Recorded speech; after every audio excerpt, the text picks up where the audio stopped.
Week 2 of the 2021-22 NBA playoffs is over, which means it's time to run it back. This is Run It Back, NBA Week in Review. The voice of the fan. Drop a bounce pass, throw down the rim rocker. Lay up off the glass, right past the shot blocker. I follow through like Kobe's money, you can cash it. For news on LA hoops, come over to Beach Basket. Up-to-date sports, post-game reports. Debates and play-by-play coming straight off the court. The voice of the fan making noise, causing havoc. Zone a man up, you can ask Peach Basket. The Peach Basket, coming tune on air. The Peach Basket, where the news begins. We're dropping news like we're in the stands. Creative views from the avid fans.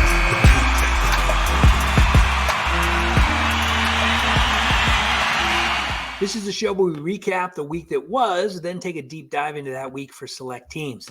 Tonight, we'll share our fan experts' picks for the conference semifinals, as well as your picks for the for the second round, the semifinals of the playoffs, and discuss what's next for each team that lost in the first round.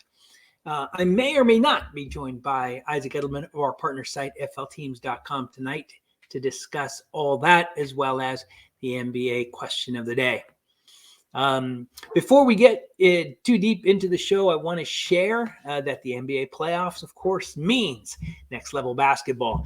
Get in on the first round action with DraftKings Sportsbook, an official sports betting partner of the NBA. This week, new customers can bet $5 on any team to win and get $150 in free bets instantly. You win no matter what. Download the DraftKings Sportsbook app now. Use promo code TBPN. Bet $5 on any NBA team to win their game during the first round of the playoffs and get $150 in free bets instantly. That's promo code TBPN at DraftKings Sportsbook, an official sports betting partner of the NBA and sponsor of Run It Back, NBA Week in Review. All right, this is what we're going to do today. First round of the playoffs are over. It was honestly an amazing round of basketball. Super enjoyable. Some series maybe a little bit better than others. This is how we're going to kind of recap the series and talk about today's show. First thing we're going to do on TNT, they love to send everybody fishing. We don't have a crack graphics department. I am the crack graphics department. Is the best I can come up with. So it is time to say goodbye to these teams. I want to talk about each one and specifically bundle them into one of three categories. Okay. Is it time for these teams in the offseason to do nothing? Let's run it back. We'll talk about that. Or is it time to do major surgery? Now, by that, I mean they're going to leave the core intact, but they're going to add some pieces to build around their core. Or is it time to blow it up? Okay, so run it back, major surgery, or is it time to blow it up? Now, when you look at these teams, these are all the teams that lost in the first round. In my mind's eye, and this is where, if you happen to be joining us on YouTube, I'd love your thoughts. But in my mind's eye, every single team on here, with a few exceptions, it's somewhere between major and minor surgery, right? Let's look at the Pelicans. The Pelicans were, wow, just a revelation, I think. They did this season what the Hawks did last season, right? I think that they overperformed. This is a team that finished outside of the playoff bubble. And if it wasn't for the play-in, wouldn't even been playing. But they looked great. They have a passionate coach, a great core. This team, and they don't even have arguably, their best player in Zion Williamson. That team's not going to do anything. If any team fits into the run it back category, it's certainly them. The Nuggets are a little different. They have their best player in Jokic, but their beta to his alpha is likely going to play next season. That's Jamal Murray. So I think you're going to have maybe some, let's call it minor surgery in terms of bringing in some additional pieces, but the core of that team is obviously going to stay the same. The Hawks were last season's Pelicans, right? This is a team that overperformed last season. and kind of didn't take that next step in this season. I was surprised that they didn't personally. But the Hawks, I think for the most part, obviously they have their core. They're building around Trey. I don't think you're going to see a lot of change there. The Raptors have got the rookie of the year. There's your foundation. I don't see a lot of movement from them. The Bulls were hurt this season. I think the problem for the Bulls, it looked great against not good teams, and they looked not great against good teams. And that's something they're going to have to fix in the offseason. They might make some changes, change up some personnel, maybe coaching. But for the most part, I think the Bulls are going to come back looking a lot like they looked now. I'm going to skip the Nets and we'll jump right to the Timberwolves. The Timberwolves, like the Pelicans, I thought played exciting basketball. They've got some exciting players, a great core. I don't see a lot of change there. Obviously, they need more from Cat. They need more from D'Lo. But they learned a lot in this run. And so I expect them to come back mostly intact. So for the most of these, they're either going to run it back or some minor surgery, with the exception of the Nets and the Jazz. Now, the Nets, I think, proved that the era of the super teams might be over. The Lakers proved that as well, unfortunately. But they don't have a lot of flexibility, right? It's not like they can flip a lot of these players. They can't make a lot of moves. They can't blow it up. So this is a team that I think is just kind of forced to run it back. They're kind of in the same boat as the Lakers, where there's just not a lot of flexibility because of the position they put themselves in, which is not a bad thing. Of course, they've got to figure out the Ben Simmons issue. Is he going to play? Is he going to fit? So a lot of question marks, but for the most part, I think that team is going to come back intact, not because they want to necessarily, but because they have to. Which leads us to the Jazz. And the Utah Jazz, I think, are interesting. They've got great players, but I think that the Jazz window is closing. I don't think they have a lot of years left, if any. And I remember back to when Dr. Jerry Buss traded Shaquille O'Neal, and he made the point of saying, I'm pretty sure it was Dr. Buss, it might have been Jerry West, but one of those two of those said, it's better to trade somebody too early than too late. And I think the Jazz are in that position right now. I don't think they move on from Donovan Mitchell. I think that's your core.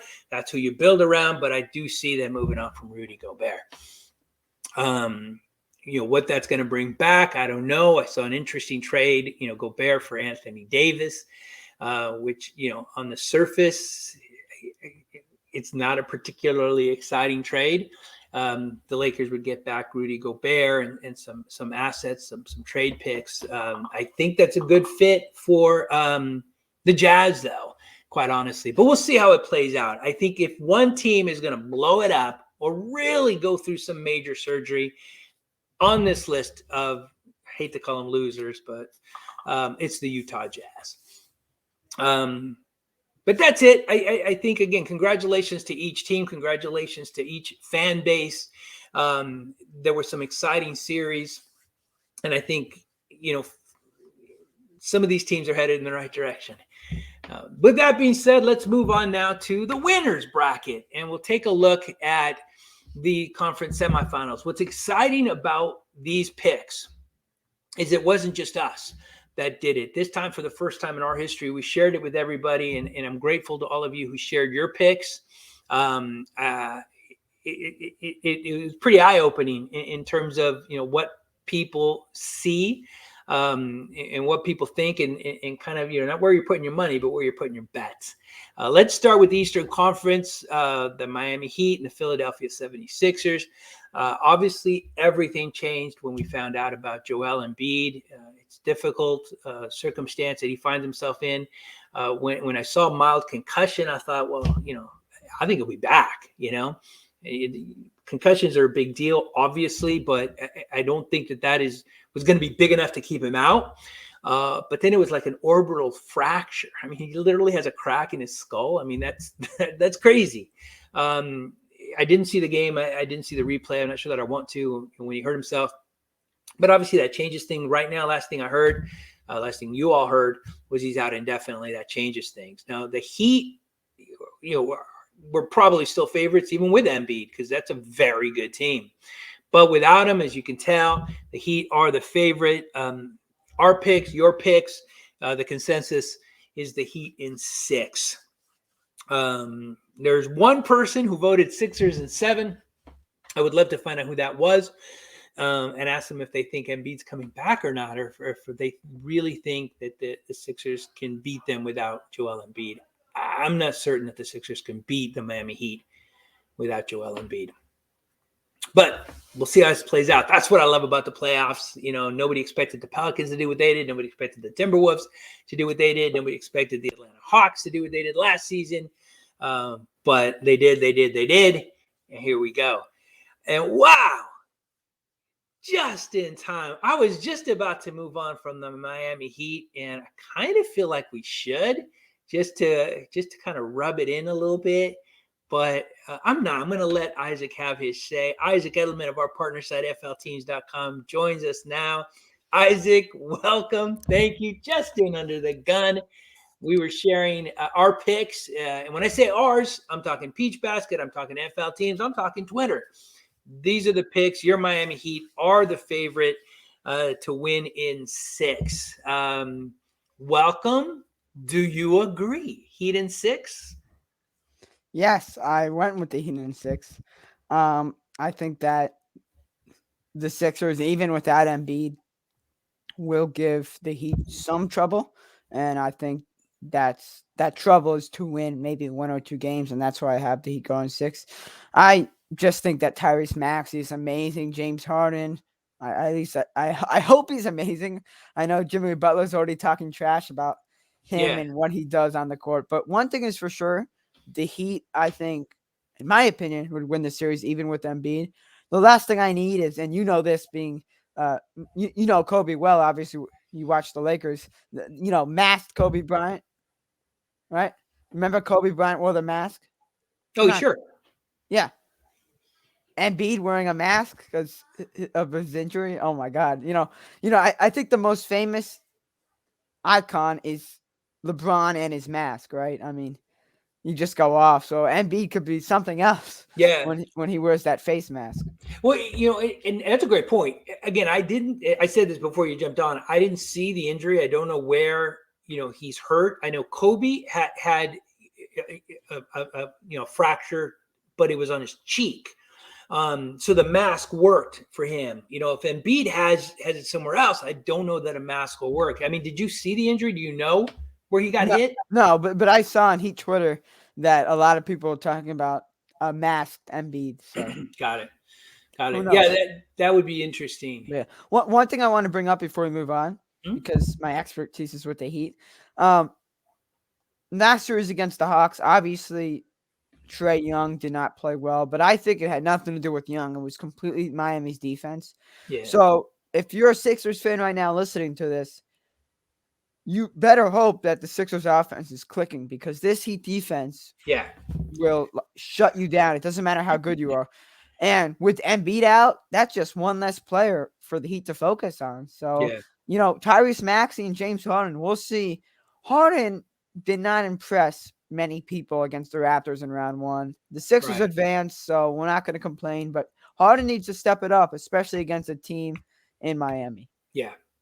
And especially without Joel Embiid. I mean, the biggest probability of a Sixers win in this series was Embiid, going for 30 and 15 every night. The Heat, as good as they are, really don't have anybody to stop somebody like that. And listen, you can't stop Embiid. I mean, he's phenomenal. So I think, the Heat probably would have let him have his 35 and 15 and stopped everybody else. I mean, that's a veteran team. They would have figured that out. But like you point out, and it's a great point, without Embiid, they don't have to worry about, letting Embiid go. They'll just stop everybody else. And that's just going to make things so much harder for the Philadelphia 76ers. So, yeah, given, without or barring any kind of change in Embiid's status, I think this is going to be not an easy series for the Heat, because the Sixers will still punish them. But, Heat in 6 seems pretty reasonable. Let's move on to the next series. Your favorite Boston Celtics and the Milwaukee Bucks. The Celtics destroyed the Nets, surprisingly swept them.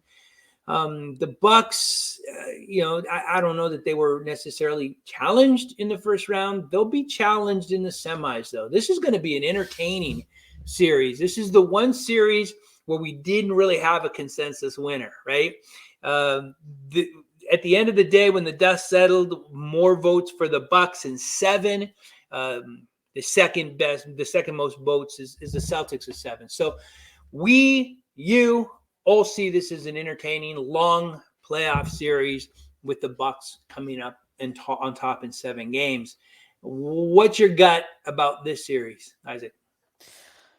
My gut told me Bucks in 7, so I put that down. But my gut is also saying that I do not know who's going to win. Honestly, look, after what the Celtics did to the Nets, who knew that would happen? Right, sure. In my opinion, I thought the Nets are going to win, let alone get swept. Like, come on, guys. And then the Bucks, it looks like they're going to get Middleton back, maybe. Not too sure. But the Celtics are fully healthy. That's one thing for sure. The Bucks, I do not know. I mean, if you compare both teams, obviously the Bucks have the better player in Giannis. Yeah. But I don't know. I'm going with Bucks in 7. The Bucks do have more experience slightly. Obviously, they won the NBA Finals last year. But then you're right. Like, the Bucks didn't really have much competition in the first round. The Nets, the Celtics did. The Celtics have so much energy right now, I bet. So I think that the Celtics may come out and win game 1. And they're the home team too, right? They have home court advantage.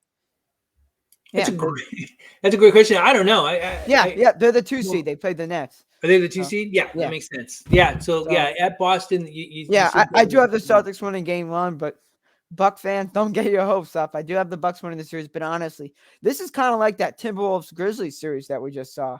Like, you make a prediction, Honestly, no one cares because who knows who's going to win it? It's honestly like just bragging rights, right? Because we don't honestly know. Yeah. This is as much of a toss-up, I think, as any series that we're going to review. You know what? I think, and we said this last week, right, on Saturday, injuries, whoever stays healthy should win this series. Yeah. And thankfully, with the exception of Middleton, I think both teams are mostly healthy. I know that Time Lord for the center for the Celtics, I read today is going to start, so I think he's back. They're not 100% close. So the Celtics come to this mostly healthy. The Bucks limping a little with Middleton. Listen, I think it's going to be a great series. I'm super excited to watch how this plays out. And a quick shout out to Nick, Daniel, Steve. These are our Celtics fan experts on our Peach Basket team that are going to consistently and continually remind us of how good the Celtics are until this series is over. And should the Celtics win, we're not going to hear the end of it from those 3, which is good. That's what we like. So this will be, I think, the most competitive series. Let's move on to the Western Conference now, kind of my neck of the woods.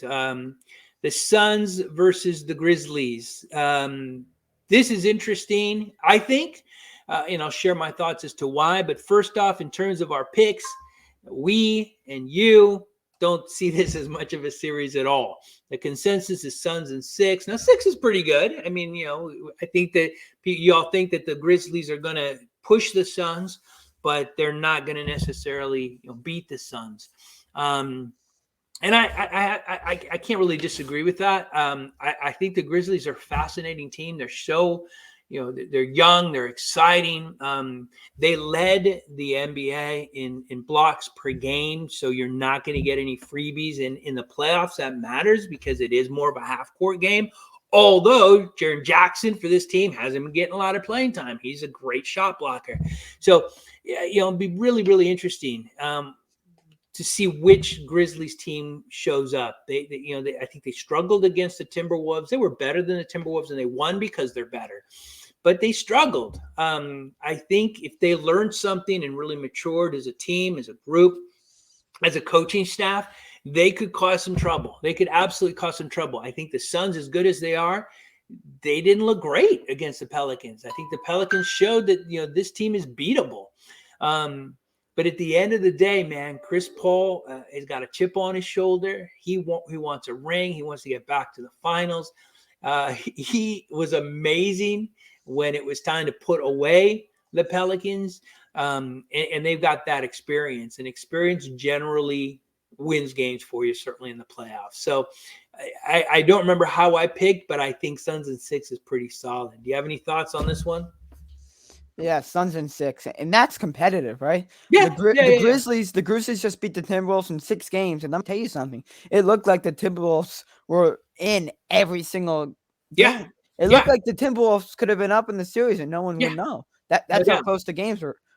So yeah, I think it's going to be the same thing. But the Suns, I think there's a bigger margin in between the Suns and Grizzlies than the Grizzlies and Timberwolves, because honestly, CP3 and Devin Booker are unstoppable. And after what CP3 did, I'm mind blown. Now, John Morant could put up similar numbers, but it's literally just John Morant. I mean, you could get a lucky game from Desmond Bane, but that's about it. Really, the Suns consistently every night, it's the CP3 and D-Book show. Yeah, and when they didn't have Devin Booker, DeAndre Ayton showed up. And JaVale McGee is playing great too. Yeah, he understands his place. He understands who he is, and that's so valuable. This is a veteran team. I would be shocked, if the Suns don't win this game. But again, I don't think it's going to be easy. But I was surprised to not see a single person vote for the Grizzlies, but I understand it and I agree with it. Let's go to the next round. This one is also interesting. The Warriors, talk about a veteran team. You don't get any more veteran than this team. And then the Dallas Mavericks. The Mavericks surprisingly have one of the best players in the NBA right now, I think, in Luka. If you're not a fan of Luka, you're maybe not a fan of the game. I'm not a fan of certain parts of his game, but the guy's phenomenal. You're talking about him flopping, right? Yeah, he's a flopper. I mean, he's a flopper. He's a flopper. He exaggerates. He complains all the time. There's parts I don't like. But you know what? I mean, the perfect player in the NBA doesn't exist. Everybody's got a flaw. That's his. Well, Omer Yurtseven exists. Okay. Outside of Omer Yurtseven, no perfect player exists. I stand corrected. But the Mavericks, this is the first playoff series that they won with Luka. Yeah, amazing. Yeah, so this team does not have the experience, whereas the Warriors, come on, man, you got Curry, you got Clay, you got Draymond. This team is unbelievable. I will tell you, I didn't think they would be this good this season during the regular season. But now that they're in the playoffs, they're healthy. They can smell it. They can see it. They know that their window is closing. The Warriors know it. I talked earlier before you jumped on about how I felt that the Utah Jazz's window was closing, and it's probably time for them to, at least consider blowing Guess that what? up. We're already seeing those Bleacher Report Donovan Mitchell trades. Okay. And I don't think they'll move on from Donovan, but I do think Rudy Gobert is done, personally. Ooh, that's interesting. That's just my thought, because I think you build around Donovan. But the Warriors, they know their window is closing, not because, they haven't won, like what happened with the Jazz, what happened with the Blazers. You get to a point where you just know it's time to blow it up and start over. The Warriors, their window is closing, but they didn't win because, Clay was hurt. They went through, a couple of seasons, where they just couldn't compete. But now they're here. They're back.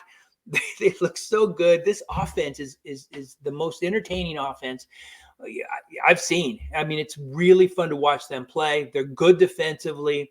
They're a veteran team. They've got great coaching. My gosh. I mean, the Mavericks here. Well, let's get back to, what you think, what we think. The consensus here was Warriors in 6. So again, and second was Warriors in 7. So we see a competitive series, but at the end of the day, we're not giving the Dallas Mavericks much of a chance. And because they don't have that veteran leadership, and because the Warriors are nothing but veterans, that makes sense. What's your thoughts on this one? Golden State in 7. I love this Mavs team. Doncic, amazing. Yeah. So I don't need to talk about him being good. We know that. Jalen Brunson, though, I need to talk about him. This guy is just truly, truly, truly just unstoppable. I mean, he had a good career at Villanova. He won, I think, College Player of the Year. But he was drafted late. Hasn't been good the last few years, but this year, amazing. And we've really seen that he's amazing because Doncic's been injured for a while. But Yeah. even with Doncic back, Brunson is making shots, man. And they still Yeah. have Dinwiddie. And look, the Mavericks are good, but you just get to a certain point where you're in the playoffs, you're in the West semifinals, and you're going to face a good team. There's nothing you could do. Yeah. And simply, Golden State is just going to unmatch them. Really, Dallas's only hope here is that Luka Doncic drops 50 points every game, Yeah. or Steph Curry gets injured. But even if Curry gets injured, man, what Poole and Clay are doing is still unreal. Yeah. So the Mavericks really have to hope for the worst out of Golden State because they can hope for the best out of themselves. It may still not even get them a win. Yeah. But Brunson and Doncic really need to be on their game, and Yeah. I think they can. But how could you wish that Poole's not on his game? Right. Curry, we've actually seen this season not be on his game, but Poole we haven't. Poole is something else, and he's another guy that was drafted late and has really, really, really just came about this season. I love the way you put it. You said that, the Mavericks, even if everything goes right for them, right? Yeah. That's not enough. Everything has to go right for the Mavericks, and something has to go wrong for the Warriors for the Mavericks to have a chance. And yeah, unfortunately, I agree. What you're seeing with the Mavericks is tiny steps, right? And generally, that's what you see with a lot of NBA teams, right? They'll fight to make the playoffs, then they'll make the playoffs. They'll lose in the first round, then they'll win the first round. They'll make it to the second round, and they'll lose. And it's a tiny progression, right? The Bulls of Michael Jordan had to go through the Pistons of Isaiah Thomas. The Lakers had to go through the Celtics. That's just kind of the way you progress. And I think the Mavericks are progressing. They need someone like Rudy Gobert, who we were just talking about. That might not be a bad fit. I really do think that the Utah Jazz are ready to move on, not only from Gobert, but also from their coach.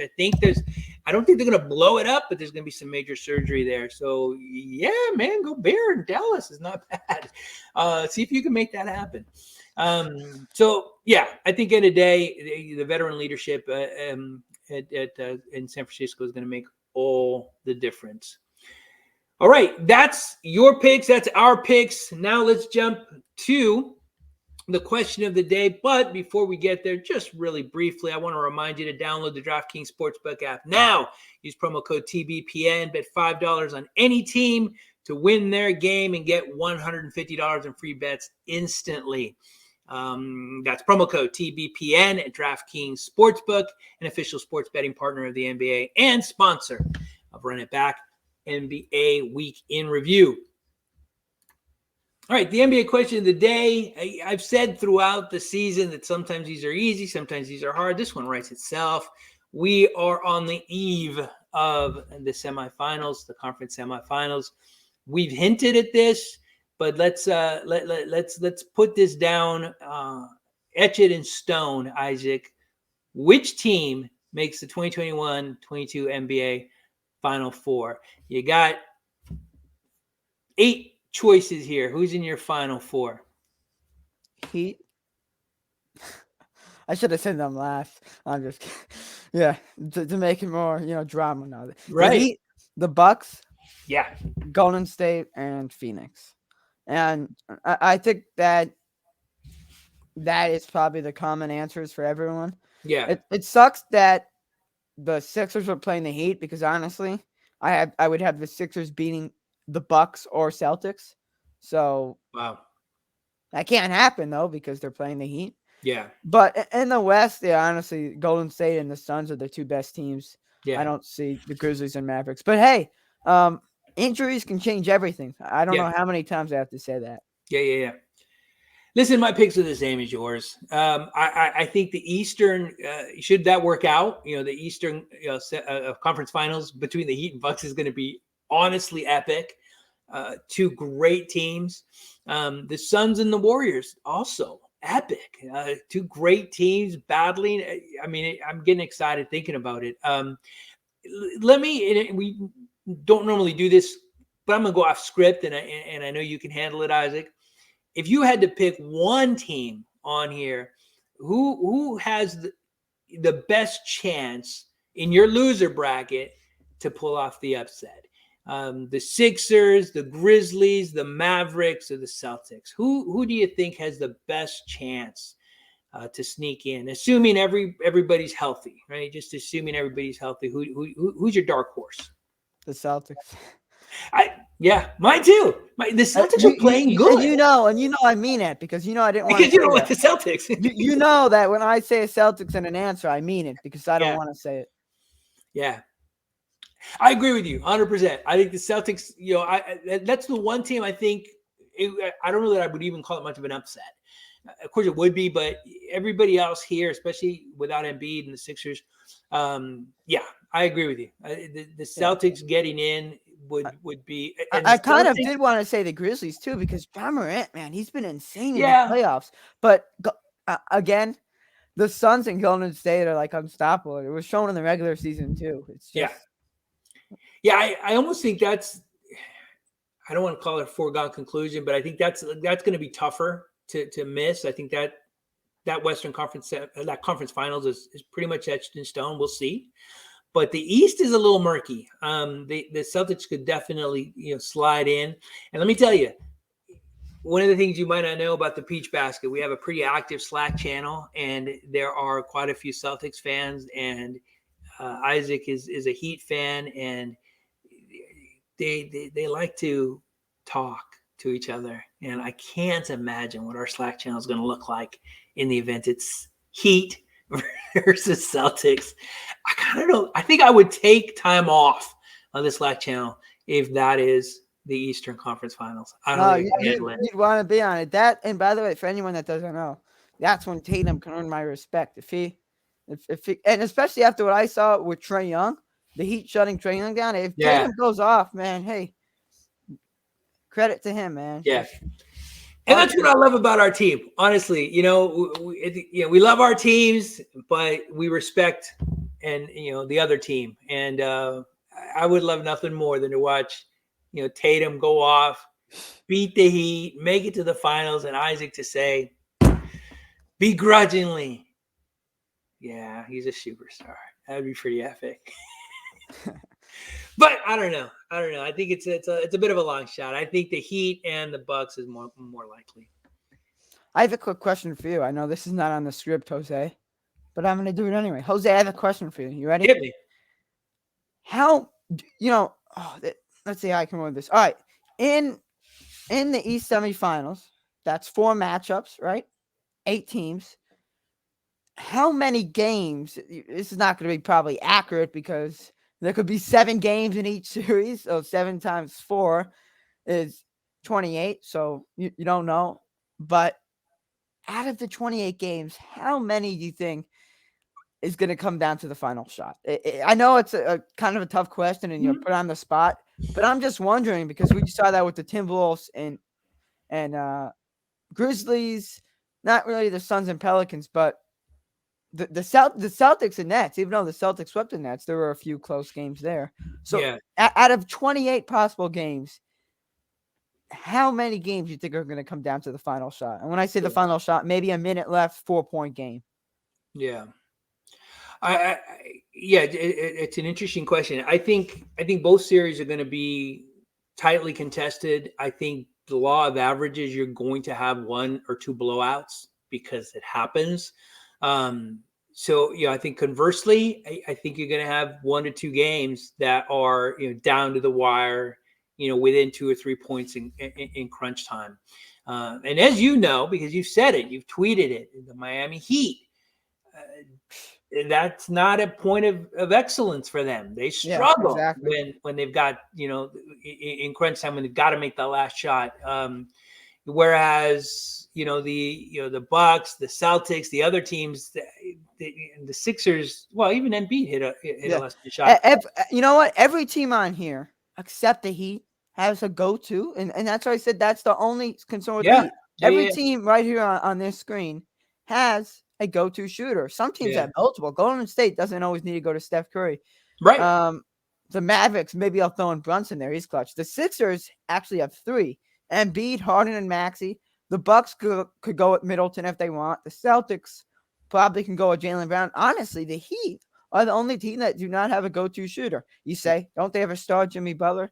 as we know, he is not good in the crunch time. He is not a 3-point shooter, except that one magnificent performance with Jose. You caught the end of that one. Jimmy Butler was going off. So yeah, let's hope for the best for the Heat. That's the one level of area of concern for the Heat. I don't think there's any doubt about it, right? In crunch time, that getting the right shot, getting the right person to take the right shot and making the right shot. And you're going to have 1 or 2 games like that. I think that's just the law of averages. But listen, end of the day, I think every series is going to be great. Every series so far has been really fun to watch. I'm excited. I can't wait. NBA season is winding down, and man, I'm excited. I'm excited.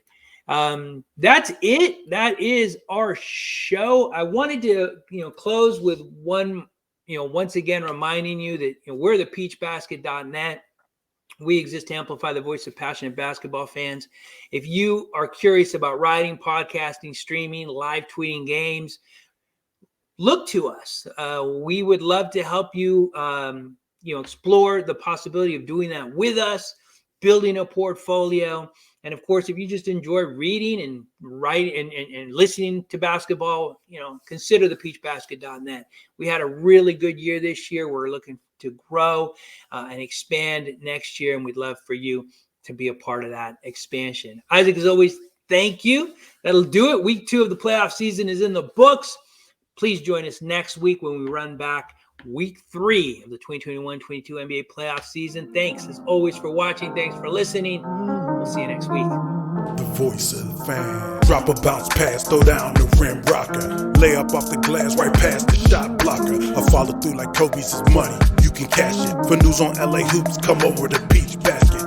Up-to-date sports, post-game reports, debates and play-by-play coming straight off the court. The voice of the fan making noise, causing havoc. Zone a man up, you can ask Peach Basket. The Peach Basket, come and tune on in. The Peach Basket, where the news begins. We're dropping news like we're in